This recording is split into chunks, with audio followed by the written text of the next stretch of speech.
Assalamualaikum warahmatullahi wabarakatuh. Kembali lagi di channel Ibu Guru, Ibu Asna Maretul Kiptiah, yang selalu akan menyajikan materi-materi pembelajaran kelas 5 sekolah dasar. Kali ini kita masih ada di tema 1, masih ada di subtema 3 lingkungan dan manfaatnya. Tapi kita lanjut ke pembelajaran 4 dan 6. Simak baik-baik ya. Anak-anak, seperti materi sebelumnya, kita selalu bertemu dengan materi menentukan ide pokok. Nah, di sini Bu Asna ada satu bacaan yang terdiri atas 3 paragraf. Seperti biasa, kita akan memilih salah satu paragraf untuk kita tentukan ide pokoknya. Nah, jangan lupa Nana, kita selalu ingat untuk membaca secara seksama. Nah, di sini Bu Asna akan bacakan ya, teks berjudul Sejarah Maritim Indonesia. Kita pilih paragraf yang pertama. Sejarah maritim Indonesia menceritakan bahwa bangsa Indonesia sejak dahulu telah menguasai jalur pelayaran laut dengan armada yang cukup tangguh. Fakta ini diperkuat dengan adanya relief kapal di Candi Borobudur sekitar tahun 1 Masehi. Pada relief tersebut tampak kapal yang sedang mengarungi samudra. Lalu banyak ikan yang berada di bawah kapal serta awan yang berada di langit. Kapal telah dilengkapi dengan layar dan cadi sebagai penyeimbang kapal sekaligus penahan ombak. Nah, setelah itu kita cari mana kalimat yang mengandung pernyataan umum atau kalimat utamanya. Anak-anak, kalimat utama tidak selalu berada pada awal paragraf. Bisa juga di akhir paragraf, bisa juga di awal dan akhir. Hanya memang kebetulan beberapa contoh yang pernah kita bahas itu ide pokoknya dan kalimat utamanya itu ada di depan.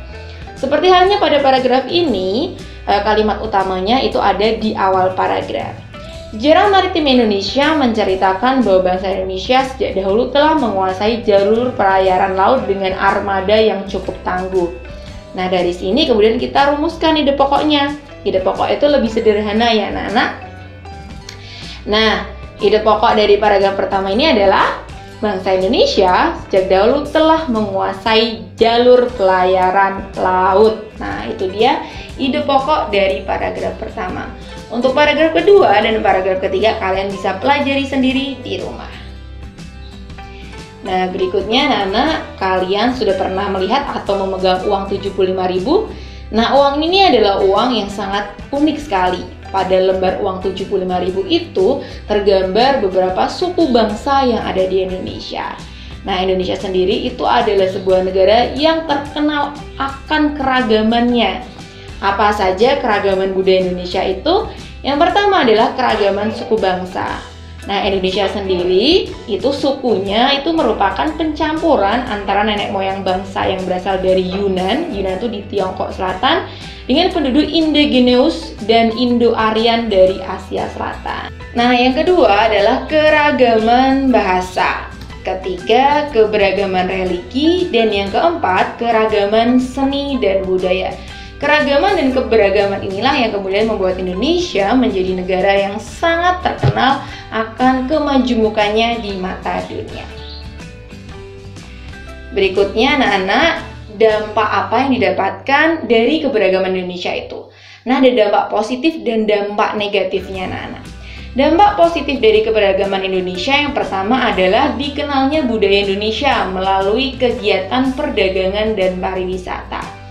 Kemudian munculnya ragam kebudayaan yang mendapat pengaruh dari luar, misalnya cerita wayang yang terpengaruh oleh budaya India. Jadi wayang itu sebenarnya ceritanya itu berasal dari India anak-anak. Nah, sedangkan dampak negatifnya apa? Dampak negatif dari keberagaman Indonesia adalah masyarakat jadi jauh lebih mengenal budaya asing daripada budayanya sendiri. Selain itu, turunnya nilai moralitas akibat pengaruh gaya hidup luar. Kemudian anak-anak, kita masuk ke pembelajaran PPKN tentang pengambilan keputusan bersama. Kita mengenal bahwa pengambilan keputusan bersama itu dilaksanakan melalui musyawarah yang mufakat.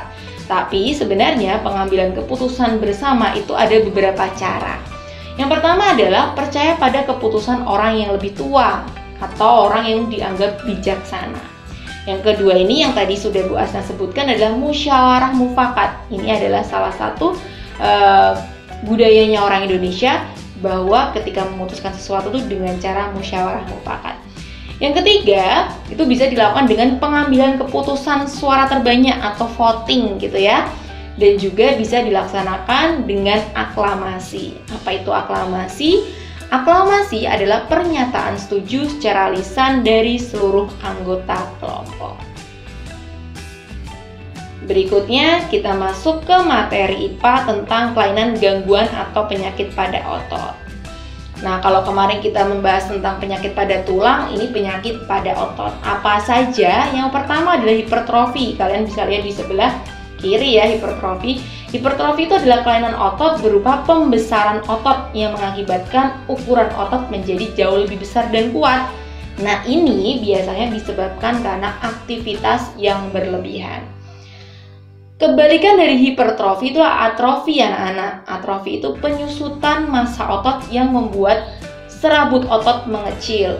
Nah, ini disebabkan kurangnya aktivitas. Jadi hipertrofi itu kebalikannya atrofi.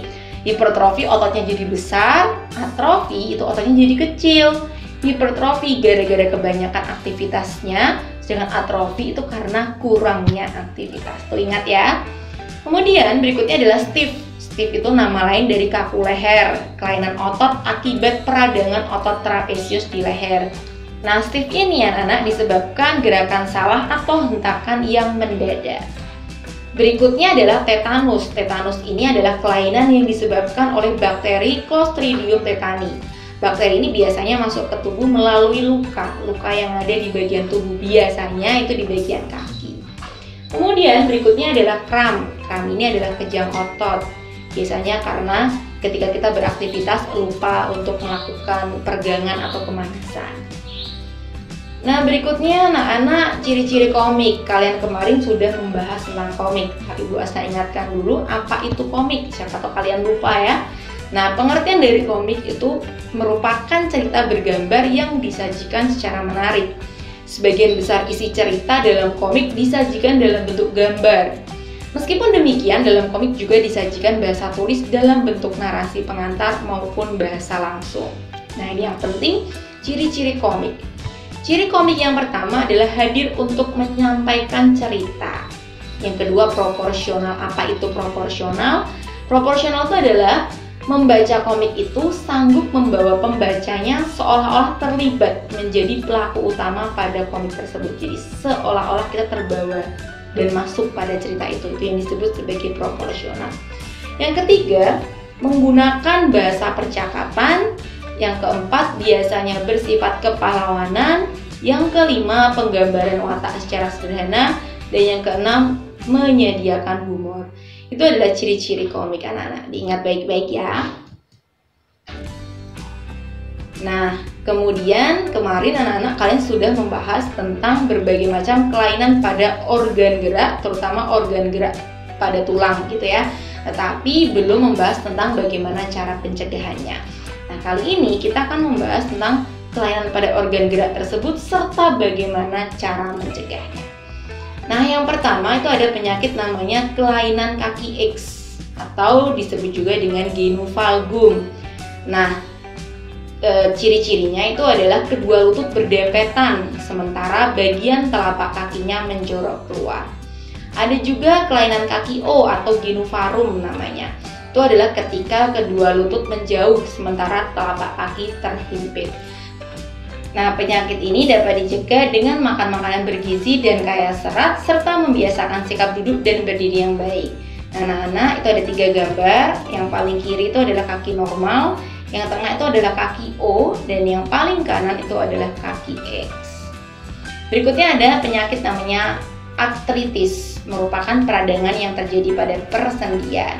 Nah, bagaimana cara mencegahnya? Cara mencegahnya adalah menjaga metabolisme asam urat dalam tubuh. Jadi hindari makanan-makanan yang dapat menyebabkan asam uratnya jadi tinggi, seperti santan begitu ya anak-anak. Berikutnya adalah penyakit skoliosis, lordosis, dan kifosis. Kemarin kalian sudah membahasnya bahwa lordosis, kifosis, dan skoliosis itu adalah ketika tulang belakangnya itu membengkok ke depan, ke belakang, dan ke samping. Cara mencegahnya adalah melakukan olahraga secara teratur dan menghindari sikap duduk yang salah. Nah, ini yang diingat ya anak-anak ketika kalian menulis.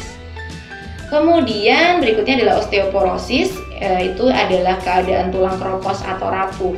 Nah, osteoporosis bisa dicegah dengan cara mengonsumsi makanan dan minuman banyak mengandung kalsium serta olahraga secara teratur.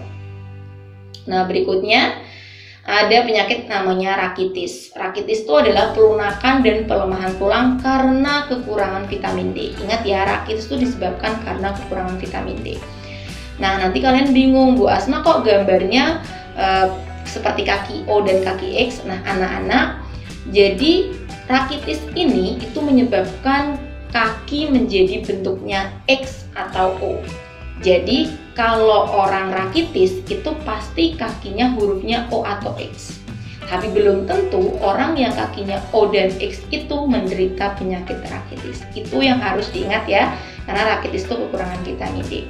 Nah, untuk mencegahnya adalah mengkonsumsi telur, susu, minyak ikan, serta berjemur di pagi hari. Karena berjemur di pagi hari itu mataharinya mengandung vitamin D.